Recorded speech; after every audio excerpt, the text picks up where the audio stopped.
Galit po yung contractor natin, si Caleb, the contractor.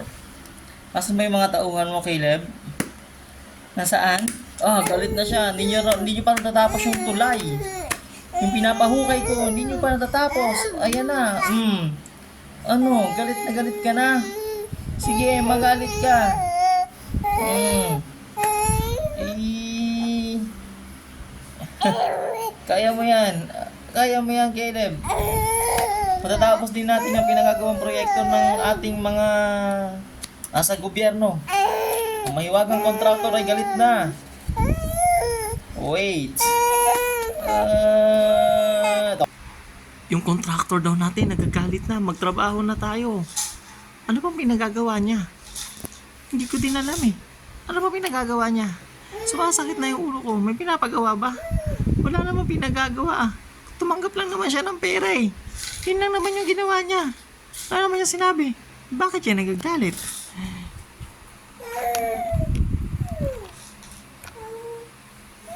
Hindi ko din alam bakit siya nagagalit eh. Ha? Tignan mo, naririnig mo ba yung ungol ng boss natin? Patay tayo niyan. Contractor, anong ginagawa mo? Tumanggap ka daw ng pera. Wala naman tayong project na ginagawa. Ayun lang. Ouch. Masakit?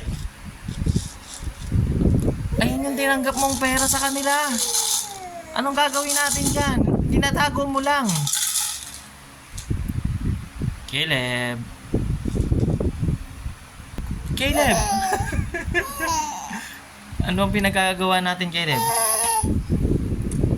Hinahanap na tayo ng mga tao, Caleb. Ayan natin sila. Paanda rin ang mga crane. Oo. Ito na, contractor, yung mga crane natin. Saan natin ito dadalhin? Saan dadalhin ang mga crane? Ang mga crane natin, saan ba dadalhin to?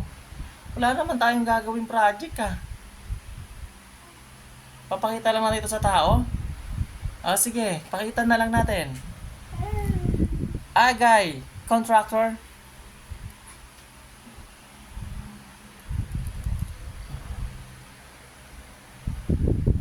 Ano daw ipapakita?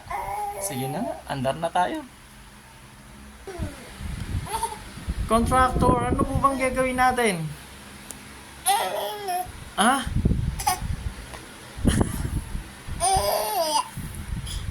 Galit na naman yung contractor natin. Marami nang ang pera yung contractor, nagagalit pa. Where are you going, Caleb?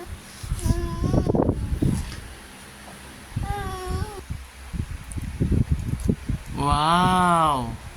Nakuha na ng contractor natin ng crane. Ano kaya ang gagawin niya sa crane? Nag-iisip ang ating contractor. Oh my God, yung crane natin, contractor, mahal yan. Saan mo dadalhin yan, contractor? Contractor, what's going on?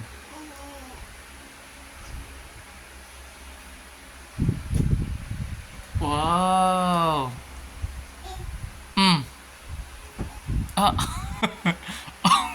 Naipit na ang crane.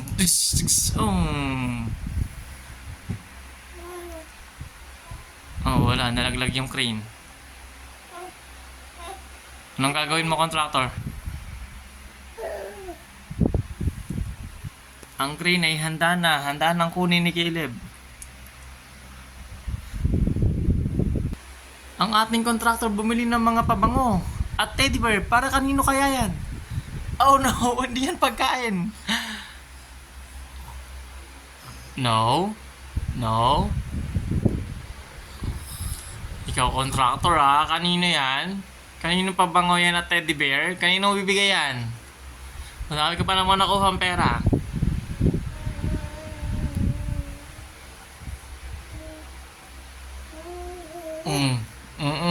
Kanino mo bibigay? Hindi. Hindi mo ibibigay?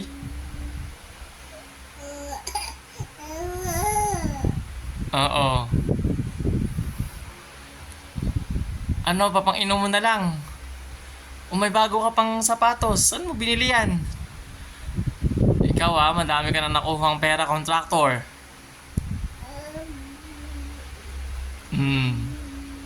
Sige, i-check ko muna yung mga bakon natin.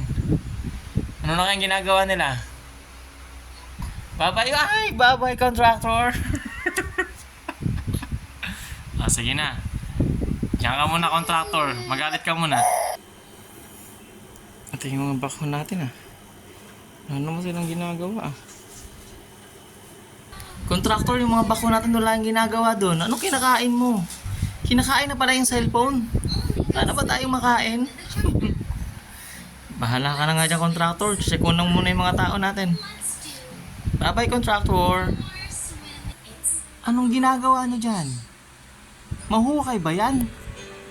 Hindi yan mahuhukay. Kahit 10 taong kayo dyan, hindi yan maayos. Grabe ka naman, boss. Sabi ni contractor, ayusin tayo yung tsinelas na ibibigay niya sa... Ay, sorry na booking. Charis. O siya, tumigil na tayo sa pinagagagawa natin. Bye-bye, guys. See you sa next... basta sa next na. Bye-bye. Last na, contractor. Bye-bye na. Bye-bye. Bye-bye. Bye-bye. Nanonood po kasi siya ng Miss Rachel Ginugulo lang po namin siya. Po, di ba? Sige na, bye-bye na guys. See you sa next video.